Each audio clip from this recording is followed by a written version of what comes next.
times when I am painting, I lose myself in the scene and feel for a little time that I am actually there. Artist Chesley Bonistel.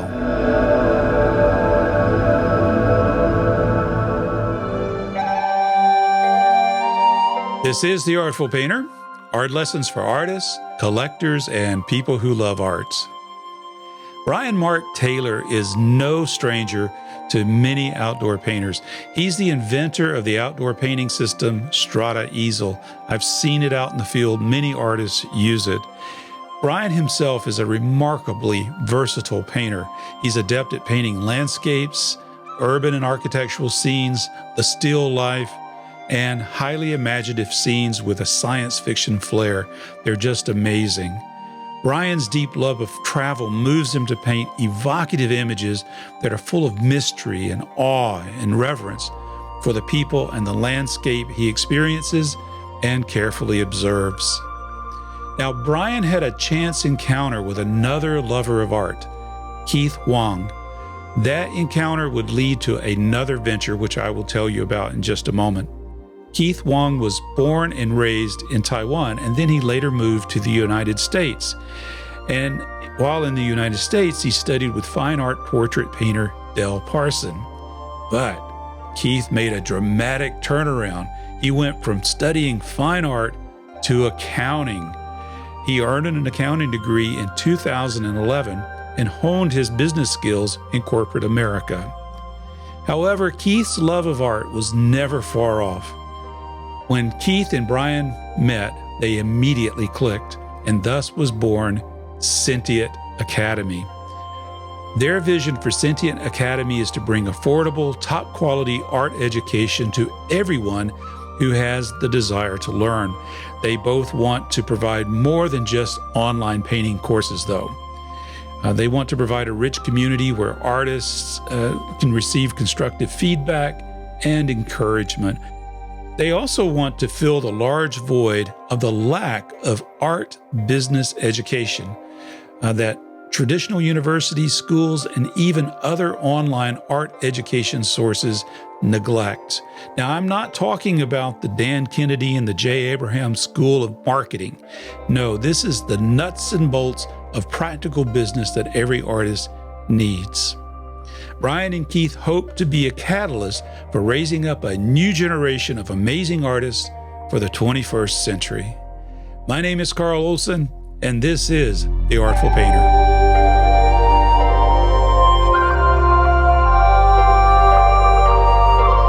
So Bryan, Keith, I really appreciate you joining me here with The Artful Painter. This is a new endeavor for The Artful Painter.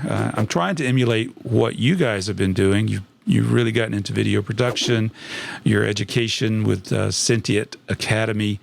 I'm really impressed with what you're doing. So I thought, I need to step up my game here and show people, the people that I'm talking to.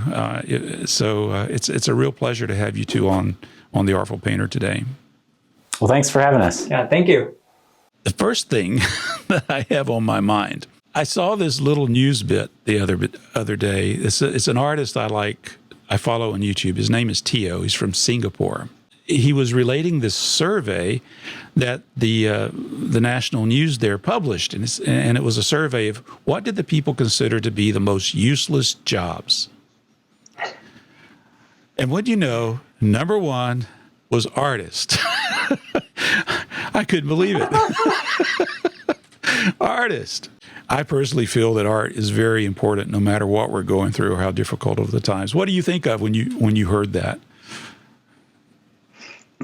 Well, I see that person must be, you have a certain mindset or worldview to say something like that, because obviously there are certain things that are very practical, but what I would say to that argument is, how do we communicate with one another? Art is very much about communication and trying to explain what's happening in one person's mind with someone else. And, art encompasses so much in the collective myths that we have as people that kind of keeps us bound together. And, it's really the storytelling that goes on that really keeps society kind of held together. And so I think if you take away that myth building, you're not going to have any way to really communicate. And so, you can see that happening here in the U.S. right now and around the world. A lot of communication needs to go on, and a lot of it is through art and various, whether it's music or, expressing things about film and things like that. So I just think if we stop communicating with one another, wars would happen even quicker than they already do. Well, yeah, exactly. I think it's important. And I think it also, on the other hand, on the more positive side, I really think it makes life tolerable and worth living, because, I've turned to art, whether it's music or all kinds of different media, to express grief or to feel certain feelings. And, that's what I think most of humanity will turn to, those kinds of things, right? And so how would we survive without it, really, is my question. I think it's such an important building block of life. Yeah.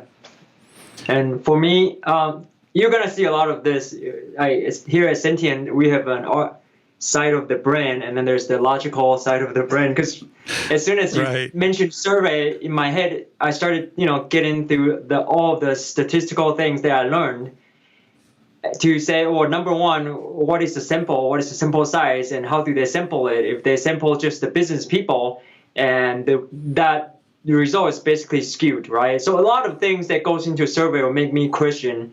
And from, back in school, I was taught never take the face value. If I don't see the data, I basically do not even look at the result, because it's so easy for you to skew the result based on how I want to present the data. And that's kind of part of my job in the past 10 years. I can skew it however I wanted to present it. So, number one thing is, what is the definition of useless? How do you define the question? Yeah. Right? What do you mean useless? As far as bringing more income for the economy, maybe. But if you're talking about bringing life to humanity, well, I don't think that argument is going to hold. So that's kind of my take in that survey. It just, depends on how you ask and who you ask and how you define useless and all kind of stuff. And also, how do you define an artist? Like commercial artists, like people who think my job is so important in the even technology world and all that stuff. But if you look at an app without UI, without good design, the app is not going to do anything at all, right? You've seen some app just looks crappy, not beautiful, or not user-friendly. And all of that will come back to the artist behind the scene who's doing all the design, not just graphic, but also, like the whole packaging, product packaging, the cars you drive out there. Without artists, we're going to have really crappy cars. So to me, art is not really useful if you look at it from a grand scheme of things. That artist is extremely important and powerful, actually, because everything we do, consumerism, iPhones, and everything has an artist behind it. Right. And if you imagine... Johnny I is one of the greatest, Yeah. And you strip out of the artist, then we're going to live in a black and white life, and I'm not going to like that, personally. Well, and also, you think about the reason why, like Italy or France or some of these places, a huge part of their GDP, as we are discovering with COVID-19 and the issues related to travel, is such a huge part of their economies are based on tourism, and it's because of the beautiful works of their of the past that have, that draw people every single year to come see them. And so you can see just on a major part of economies of places that have a lot of beauty that has either been created or natural beauty, of course, it means a lot of money, right? As a very practical matter, I think one commenter said, during this COVID-19 pandemic, where a lot of us have been self-quarantined or self-isolated or shelter in place, can you imagine what life would be like without Netflix? Oh, yeah. Yeah, no kidding, right? Imagine that, nowadays a lot of film production got shut down due to the COVID-19 thing, and you see Like we don't have good movies to begin with nowadays, and we're gonna have even less good movies to entertain us. And if we're gonna be shut down even longer, and there's no good, artistic film or even anything to entertain us, what is it gonna be like? Plus gaming. Everybody's shut down, and you hear COVID-19, but gaming industry is booming, right? Yeah. Without the artists, something to do. oh, you guys sit at home, play video games, it's gonna play stick figures, right? Yeah, they got to stop that. But see, you guys have the solution. See, now, That's right. once we go through the consumption period, what can we do? We can start to learn to do something with our hands, right? Yeah, absolutely. Yeah, and I think that's people are kind of finding purpose, right, in creation, whether it's your sourdough starter or painting. People are. I hear a lot of people saying, "I'm finally doing the thing that I've always been wanting to do, but I've been too busy. But now this has kind of given me this opportunity to learn and to grow in a creative way that I have kind of always thought, well, maybe when I retire, I'll be able to do it." Yeah. Yeah, I mean, that's where I am. I didn't get to do these things until I retired from my previous business, and now I'm saying, okay, what do I do?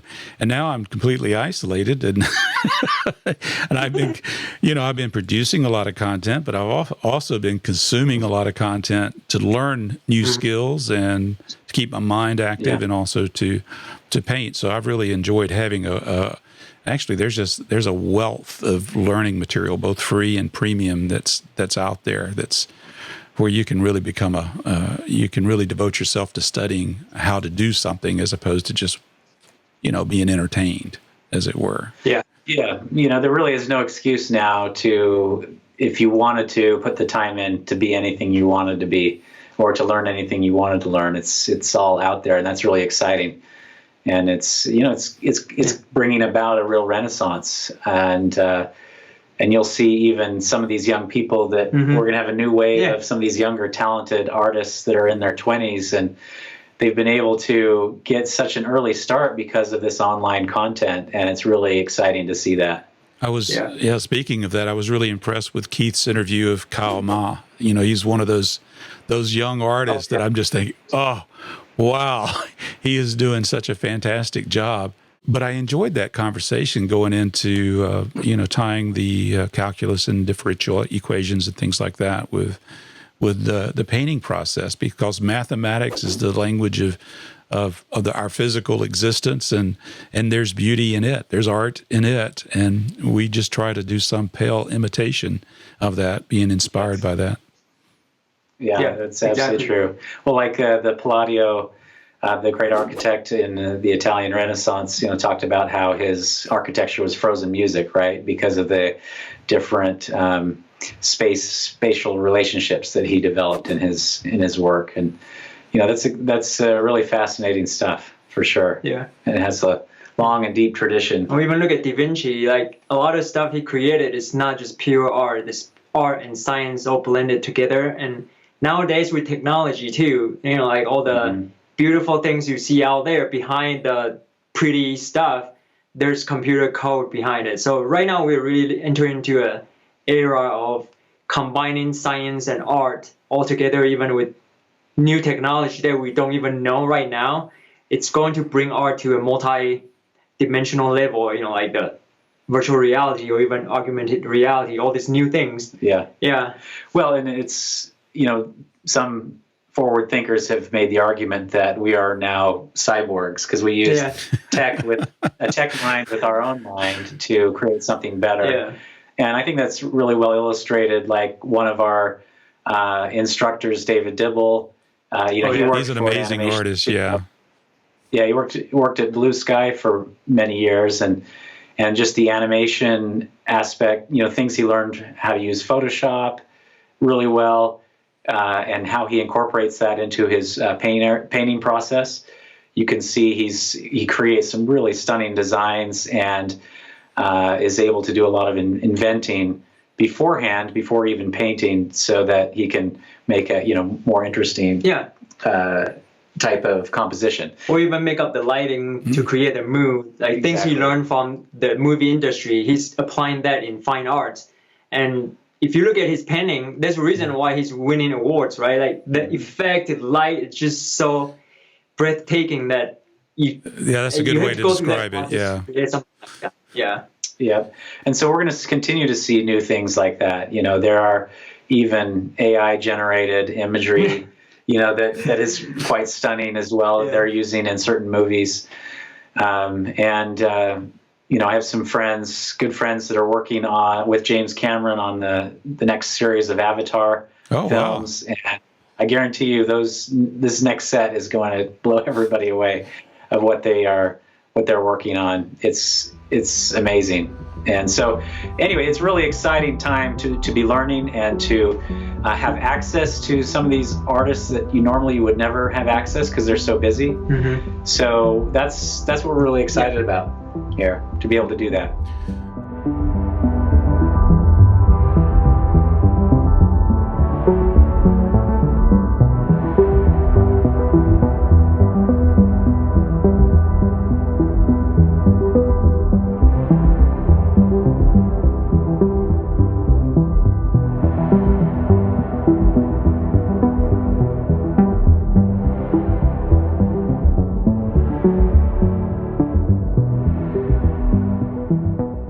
When you two, it's an interesting story. I talked to Keith last week, but I'd like to share it with my audience. You both have an interest in art. Of course, Bryan, you clearly have been practicing art, and then Keith, you went in a slightly different direction, but you maintained a love of art when you went with the finance. But how did you two come together to form Sentient Academy?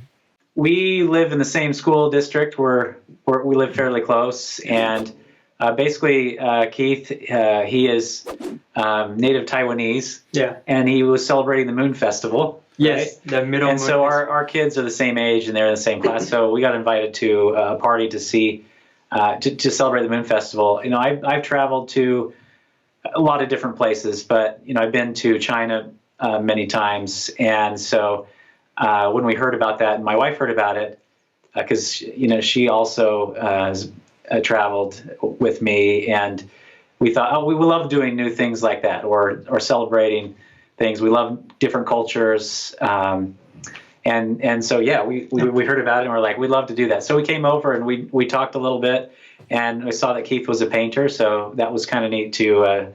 That was the first time we met, and then a couple months later, we connected again. Like I think it's in April, like around my birthday. Yes. Right? Yeah.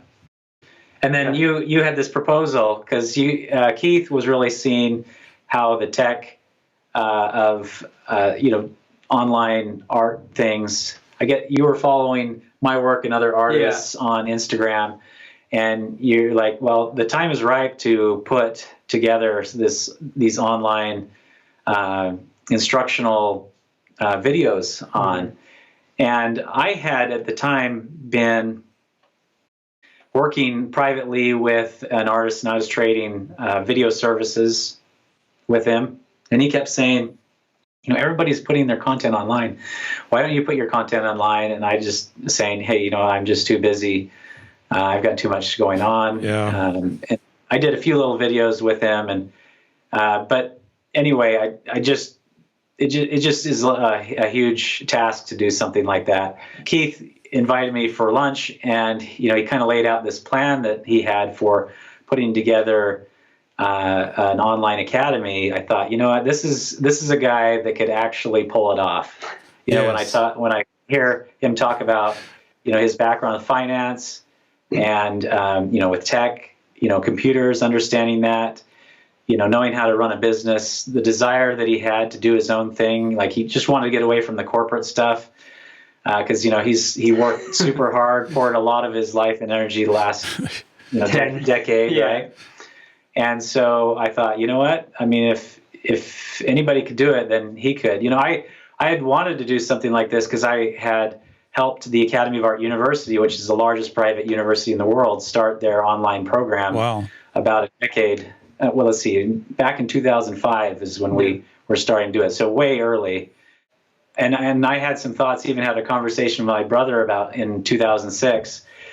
But there's just so much programming and things that had to go on to make it happen. And And so, it was something I thought about that it's just too hard to pull off. But then, meeting Keith, and his kind of, way of seeing how this could all work and, put things together.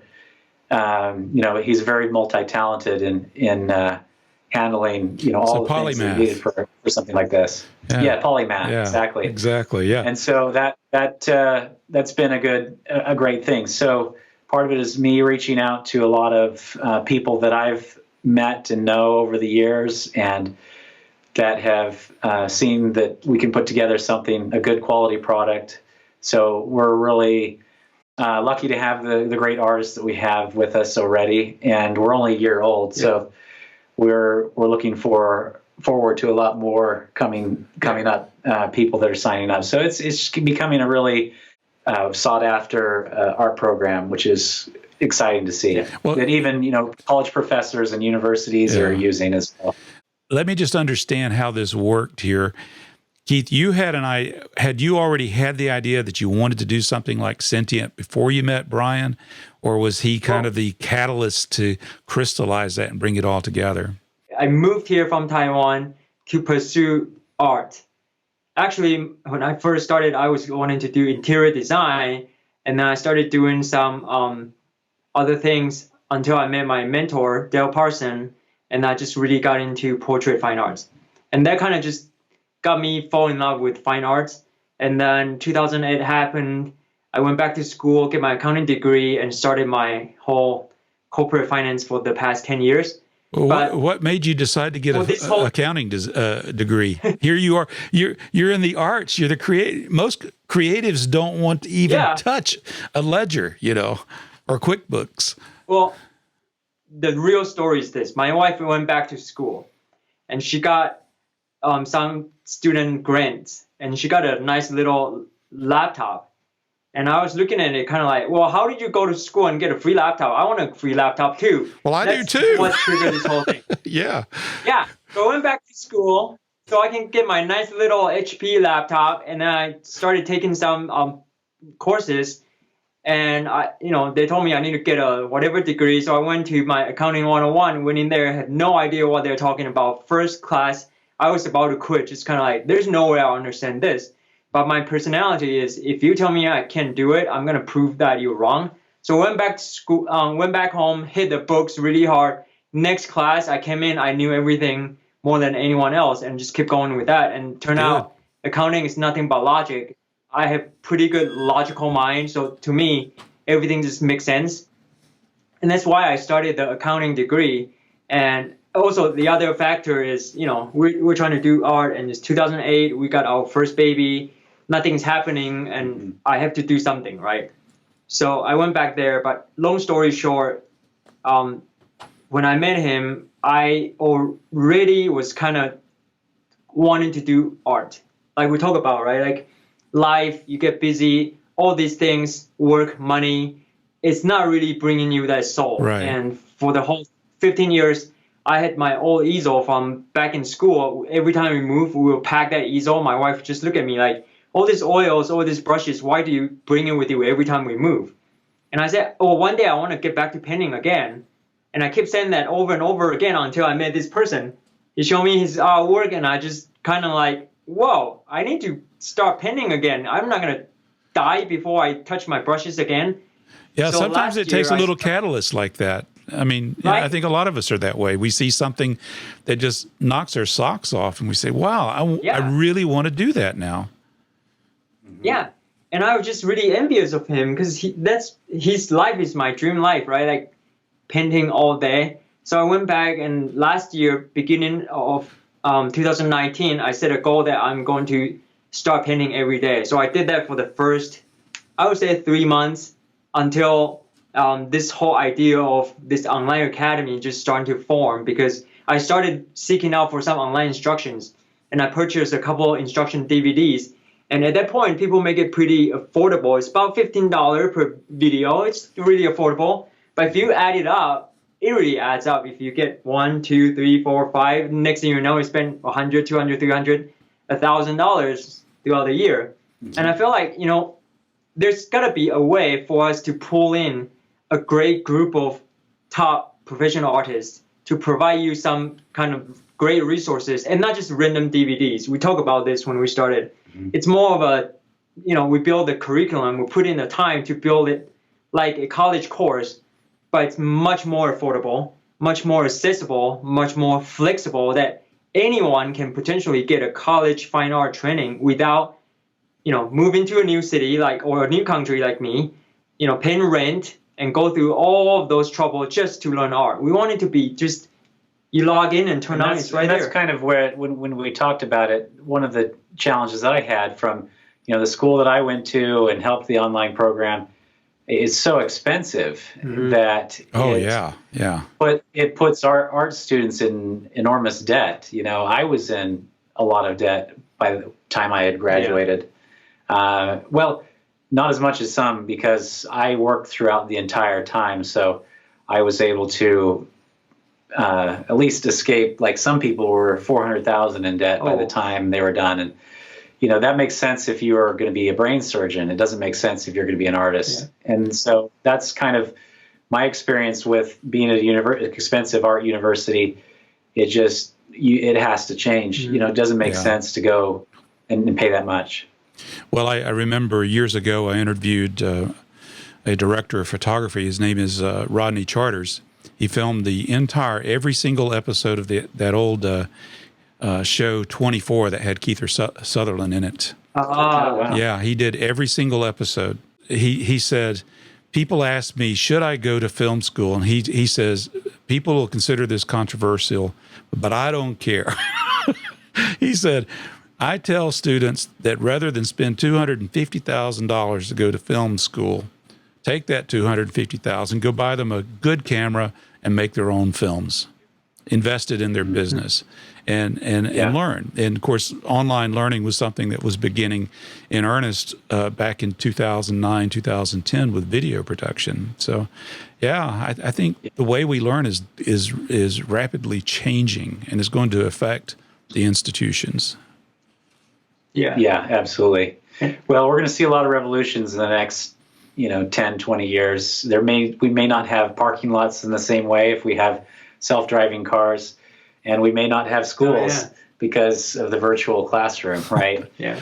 So, there could a lot of changes, and I think we both firmly believe that the future of education is this way. Somebody asked me recently, they said, is it better to take a live workshop with you, like in person or online? And, it's a good question. Honestly, I said online now, and here's the reason why. One, you can rewatch the painting process that I've done more than once. You can also get personal feedback where I can paint over the piece that you submit, and so you've got that as a permanent thing that you can use without me ruining your painting.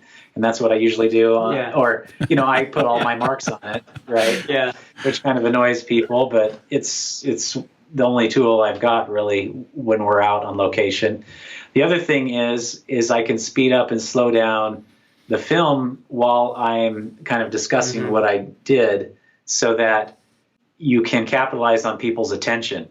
Because when you're out on location, usually you're in a hot location, or it's really sunny and you're not as comfortable and you can't concentrate as much, And so I think in a lot of ways, a lot of the technologies that we're using today can make even the experience even better, right? Yeah, I agree. I've not been to very many workshops. I quickly realized I was in over my head when I went. I enjoyed them, but I just, it was difficult to get up close. And then people would ask questions, which is nothing wrong with that, but they weren't necessarily my questions, and or they would go into a direction that I wasn't necessarily interested in. The students would. And that's, again, not knocking the students, but it's just, I had a different goal, I suppose. I didn't realize it at the time, but being able to see would have been very good. I would have loved to watch the person mix their colors. I would have loved to have been able to talk about what is their thought processes as they design the painting and those kind of things. But it's difficult when you're in a class of 15, 20 people and everybody's got a different objective or goal, which is understandable. I'm, again, not knocking that, but it was not advantageous necessarily. Yeah. Yeah, and so the nice thing, you can get a front row seat. A lot of times, half the class can see what the artist is mixing. The other half, his shoulder's in the way, so they can't really fully see. And the nice thing about, like when we're filming things, it's high definition. They can see every single mixture, every single stroke. It's the same thing. I go back and forth. Sure, there's the excitement of attending, a basketball game with all the fans cheering, but more and more, I kind of enjoy watching, watching it on TV. Yeah. So, and also, everything we're doing here, we always try to examine and say, what is the root problem we're trying to solve, right? It's not like you need to reinvent the wheel just for the reinvent wheel's sake. Like, what are the fundamental things we want to improve, really? Like you mentioned, a lot of people go to workshops, they can't even see that tiny little piece up on the easel. Well, let's fix that, right? And, some of those things that you just feel like, well, there's, of course, great values attending in-person workshop, but at the same time, we're not knocking going to those. Great. Yeah, right. Yeah. So let's pick out some of the items that we are able to fix in this online format, and then let's provide a really close experience as that in-person workshop plus more. And that way, we are really going back to the root problem, right? Like, why are people not learning, or why are people learning at such a high cost? If we start to discover the root problems and then the root causes of these problems, let's start fixing that. Number one, travel is a huge expense. If you do it online, we eliminate at least $1,000, travel, lodging, and all that stuff. Very true. And then once you start approaching education that way, you will see a solution that will actually solve the problem rather than treating the symptoms. And we're not saying, like, the education system is completely just bad, we abandon it. I believe in education system because I am the guy who got a tons of school education under my belt, and I believe in it. Like, there are certain things that I believe that a true education just cannot be replaced. For example, kids learning how to meet the deadlines, going through that stressful final exam, midterm exam thing, and stick through it to say, I completed a course. That completion process, to me, is a really valuable thing. But at the same time, there are other things, like politics, administrations, and all these things that get thrown in the mix. It's causing the tuition to be so high and blah, blah, blah. We are able to eliminate that. Well, there's so many middlemen, right? Yeah. And that makes it so it's hard for a teacher to make a proper living doing, what they are paid to do, right? Or even as far as course development, right? Because they can't get this change made right away because they have to go through the department chair and then the dean's approval and school board and whatever it is. Right. But here, we just look at each other and say, hey, students want this, what do you think? Or I think there's value in it, let's make it happen. And we make it happen.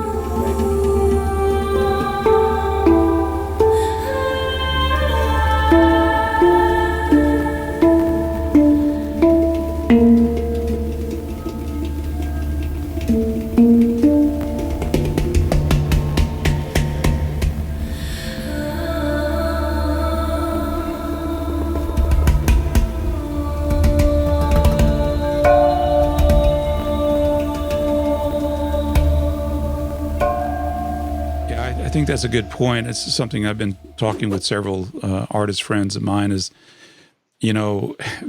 eliminate the middlemen where you don't need them. Now, there are some cases where you do need them, and there's a proper relationship with them. But a lot of times the middlemen are taking way more than what is fair to the artist or any business for that matter. That is kind of how the whole, if you look at the whole e-commerce, that's what is happening, right? Like people say farm to table, buying painting directly from the artist. That's another example. And even now education too, like people go straight to the artist, or not just artist, if you're a chef, you are anyone with the craft and knowledge, you can go straight to them to learn. And that can really fast track a lot of education stuff in the future. Right. We need that same type of thing with our healthcare, with government. You could even see with NASA, SpaceX goes and launches a rocket. just there's a lot less red tape to deal with. Private sector type of thing. Well, there's fewer hands in the pie. It's funny. I recently watched a fan film made just by a group of guys that was kind of it was a Star Wars kind of spin-off, and it had Darth Maul character in it, and there were thousands of comments of people like, how did this group make something better than Disney? and the reason is it's just fewer people to please. Yeah. You don't need more money and more people and more hands in the pie. You need fewer hands in the pie. Yeah. Better, autonomy and decision making to do a better thing like that. Yeah, and we see that all over the place, right? There's got to be this commercialism thing in the mix. This character, it looks great, but they're going to think about, well, is it going to cost more to create the action figure? If it is, maybe we want to tweak the design so the action figure cost will be lower and we profit more. Like, there's a lot of stuff going in just so messes things up. Someone in the middle will make more money, and that sometimes pollutes a lot of things, like education, everything. Like, once you start to take that self-interest, a lot of quality is going to give. Yeah. So we're very serious about the idea. We're not just creating like entertainment videos for, of course, we're hoping they're entertaining as well, right? But that's why we have the business side of the courses that we teach here at the Sentient Academy, as well as the other side, because that's one thing that's really underserved as well. Go back to my university experience, paying a ton of money. I only had one business class at the end, and it was general for all the different fields. So I had interior designers in my class and a bunch of other people. It wasn't just for fine artists. And I saw, that was a major problem, is that a lot of these artists, especially fine artists, but in other fields as well, aren't being prepared on the business side of things. And so we really see ourselves not only as something for hobbyists or people that are interested in just learning painting or drawing. We really want to be that solution, a total solution for learning the craft and also developing the career skills as well. So we take it to a little bit higher level and a little bit more serious tone, I think. And that's why, Keith talked about, it's not just learning how so-and-so paints, but we're encouraging all our artists to share like the stepping stones. These are the skills that you need to develop in order to really master your craft. And so we have a kind of systematic way of learning that goes on with on top of the kind of the workshops and things that we do. Yeah. So we have also a panel of business people that are teaching lessons as well as the artists. So I found that I've learned a lot just from the other content that other artists have done and the things that they've shared. Not only that, but also from, for instance, like we have some contract lawyers. Which has been great because, after I heard them talking, I'm like, I absolutely, before I would just kind of look at the contract and as best I could, I could figure out, and then be disappointed a year later when I find out that I have a non-compete clause in there that I didn't really understand. Oh, no. This is young in my career, 15 years ago. So I had a film company actually come and say, hey, we want you to do some work. And now wisely, after, watching what they were talking about, I paid this guy to look at the contract. And one thing I found out, it's a lot cheaper than I thought it would be to have him look at it. Right. I was thinking thousands. And he said, no, I'll do it for $100. Yeah. And I was like, oh, wow. You're looking at, that's what a lot of people don't understand. And we're trying to give you that knowledge. If you have hired a lawyer to draft a corporate contract for you, that's going to cost a lot because they have to draft the whole thing out, right? But if you just want them to, page contract, right? If you want them to review, that's a separate type of work. So, a lot of times that's why they keep saying with a tiny bit of investment, you are able to protect yourself to save a lot. Oh yeah, so many times I've paid an attorney just $100 to review a real estate contract, and just be a third set of eyeballs. He's not necessarily the closing attorney, but he's somebody that is there, just giving me a third set of eyes to see something. And I'd like see non-competes is a very passionate topic. I have talked to a lot of artists who have been taken in by non-competes, and it's hurt them. And I think, how asinine has that, for that to happen? And if they had only had a lawyer to review that, I don't know, maybe it would have prevented them from being locked up and not being able to share their intellectual property and how to, sell. They can't even teach. They can't teach anywhere else, not even on YouTube, because they've signed this non-compete. And I've heard it destroying some artists. I mean, really, it really is. It's one of those things that it's, you look at, if it can happen to Prince, and how he had to change his name to a symbol. Oh, yeah. If it can happen to some high level, creative like that, it can happen to you. And it's this kind of thing. It can be really helpful. Yeah.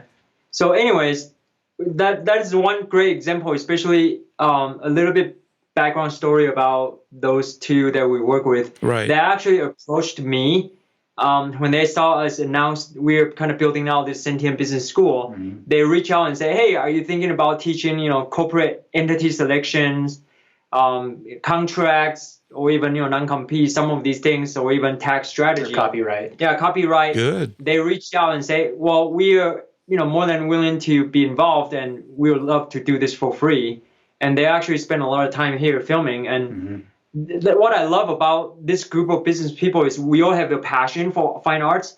And these two lawyers were in the creative space and have been helping creative they have people. Been working with artists, so they understand the artist's contract or what the artist is coming from, and they actually go to local art markets. They actually collect art pieces from local artists. So we are fortunate enough to find someone who's on our side, and that's hard. It is in hard. the legal side. That's wonderful, though. Yeah, right? You got to have it. Yeah, absolutely. Yeah. So if we could just find a way to get artists a better health care, that's the... Well, you can't solve everything, but you got to start someplace, right? One step at a time. Yeah, absolutely. Yeah. But, an artist is really, in many ways, they're a small business owner. They're a sole proprietor more often than not, although I recommend an LLC myself. But, these are things that a lot of artists don't know how to handle. And so we want to make sure that they're doing the right steps so that as things get more busy and more complicated, they are in a good place and can stay creative instead of worrying about some of these other things. To be honest, I was teaching the business course, or even our experts, we're teaching it like it's a real business school course because we've been through the business school ourselves. So really, if you look at what we're teaching, you can plot the same thing in a different industry and it'll work for you, because I've been in so many different industries. I'm giving you that universal truth to run a business. And the only thing that's different is the example I use is a painting instead of a car or something else. But the principle is the same. And that's why you can really benefit from stuff like this. Instead of, you go through the business school like I did, and really, like right now I'm looking to stack this thick of accounting and business and legal, whatever books I have right there. I digested all of that plus 10 years of experience. I'm starting to kind of like spoon feed you like the mommy bird, make it easy for you to understand. And that is making things so much accessible for people who have the desire. And that's really... Well, and tailoring it, because there's not a lot of content that's tailored for an artist. Exactly. Right? Exactly. So that's the thing.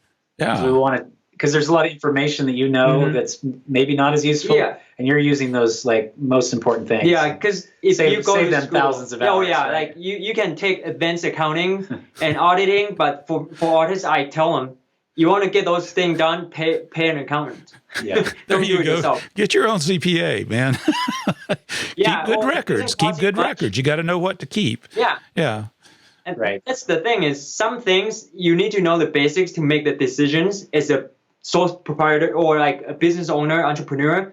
You need to know how to make the decisions. And some of the things you just outsource it out for someone who has the credential to sign that dotted line on the return, and they bear the liability rather than you. Right. So a lot of it's really protecting yourself too, because you don't want to be the one who's getting audited and you carry all the weight. You want that accountant or whoever it is to bury that, and they know how to fight the tax court and all that stuff.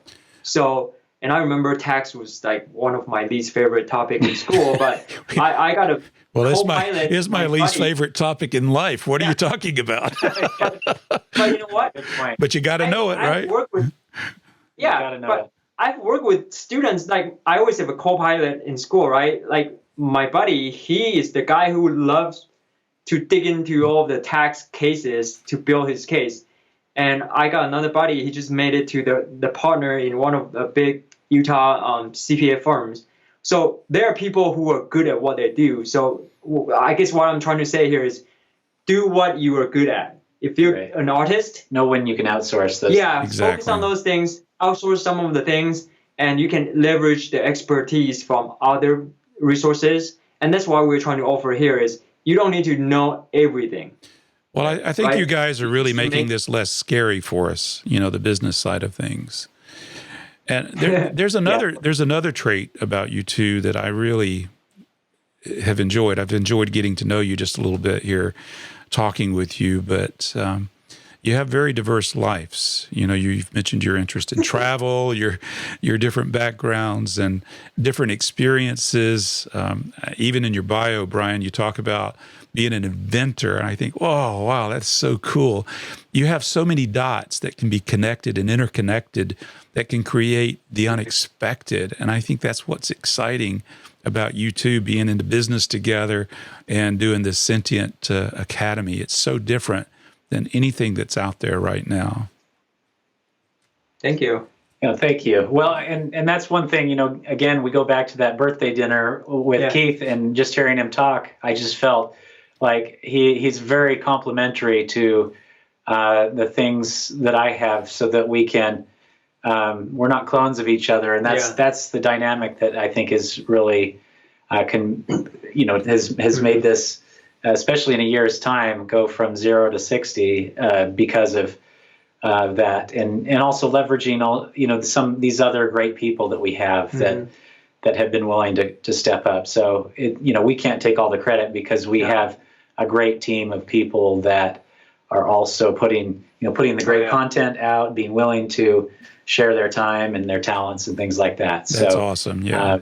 You definitely have to, and also our students too, because they have helped guide us. This is what we want, this is what we need, and when they're willing to take that extra time to give us some feedback, because we really take that seriously. We want to make sure they're having a good experience, and so they've been really helpful in guiding us as well. Yeah. Well, what's next for Sentient? What's coming up? Well, coming up year 2, right now, short term, at least this coming quarter, actually Q2 is ending, but Q3 we are focusing on a lot of interaction, like live interaction, experience. So more of the classroom kind of experience. Okay. Right? Yeah, like with this group of young artists like Kailan Q and Jared Brady, Ellie Wilson, and a lot more coming in the future. They are very passionate and they have the resources to conduct a lot of this live streaming or critiques, feedback, office hour type of thing to really give it to. And that's what our students are asking is people are starting to get that video recording, watching fatigue, right? Like how many more recordings can you watch? They want someone to tell them how I'm doing, where can I improve, and all that stuff. And that's what we're getting from our students. They want that next level of interaction. It boils down to that one word, feedback. Yes. Yes. And getting the feedback is, as you know, it's important. It's almost like, it's you go to the chiropractor and get your adjustment, right? Your spine readjusted. And that's what if you want to grow truly as an artist, you need to get that feedback. So that's a big piece that we're working on providing. So that's kind of our current year goal is to really nail that, to provide you almost, of course, physically you won't be here, but we want to provide that almost like a physical school experience. Because personally, I miss being in a studio in the classroom. People talk, we chat, we look at each other's work, discuss that, make friends. There's something. I think a big part of it is, again, to focus on one word is accountability. And, when you jog as an individual, you could sleep in and nobody'd notice. But if you jog as a group, people are waiting on you and you better get up, or else they're going to call you or jump on your bed. My wife says we're going walking this morning. We're going. Right. No escape, especially during this pandemic, right? Yeah. Absolutely. So with this, so what you're envisioning is something where there's one-on-one interaction, much like what we're doing right now, using the online technology that allows us to conference together. Is that what you're talking about?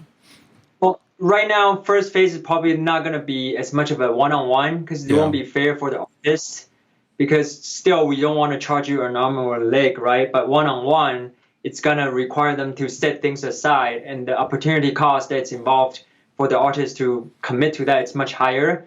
So economically, it won't make much sense to provide that right now. So right now, it's going to be more... We do on a limited basis. Yeah, it's more like grouped, but then, Yeah, well, that's what I should have said, is more like a group setting, yeah.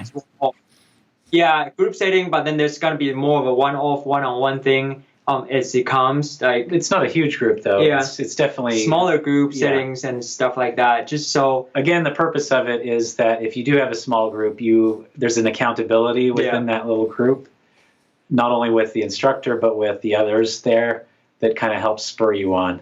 Yeah. It reminds me of last year I bought a set of the Famous Artist School courses.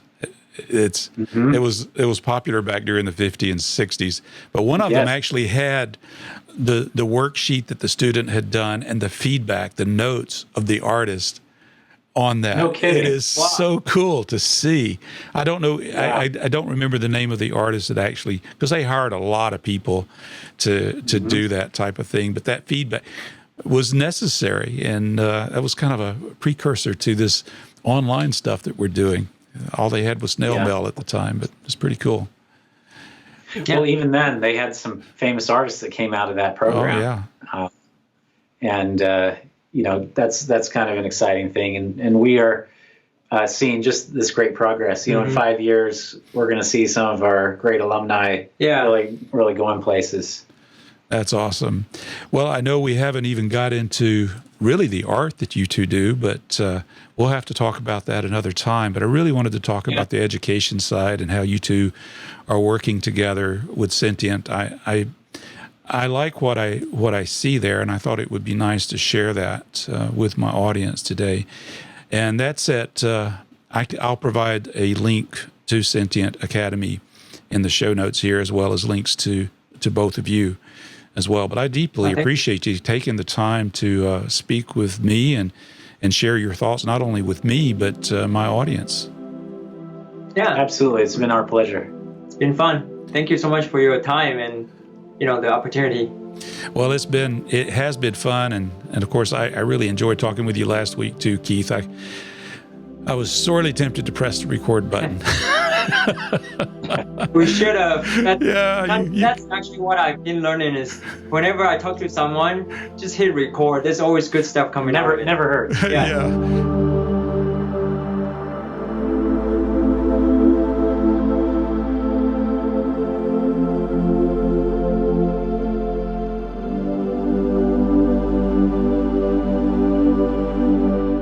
Many thanks to Bryan Mark Taylor and Keith Huang for going out on a limb with me in doing this special video edition of The Artful Painter. Now, don't worry, if you're hearing this in the audio version, nothing's changed.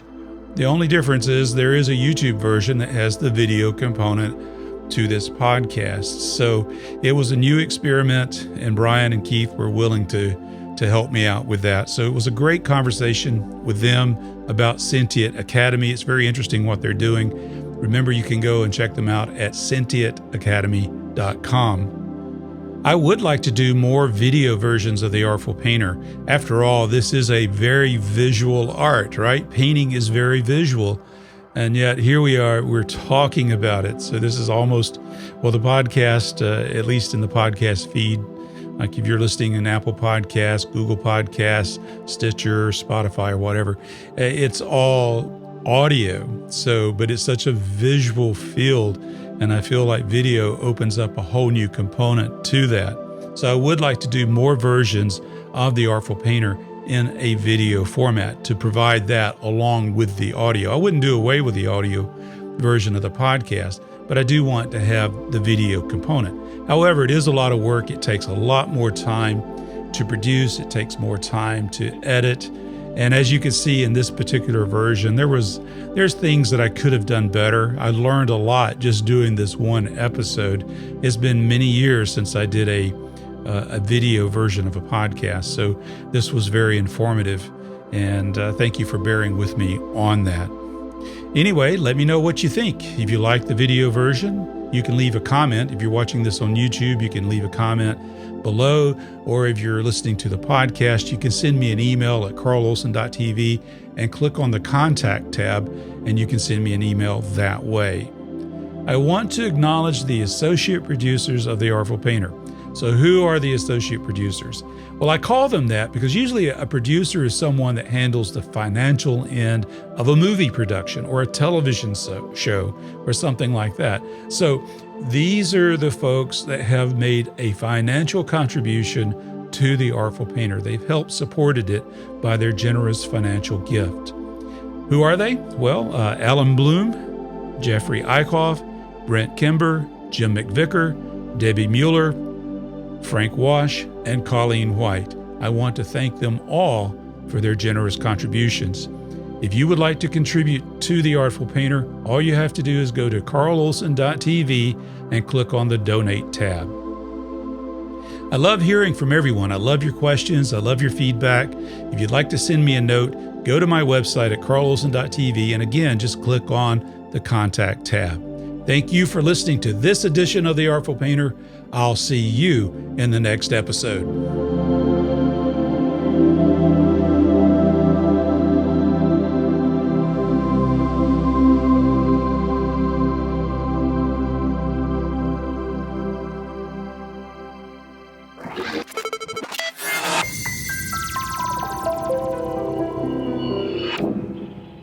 And we're getting a picture on the TV.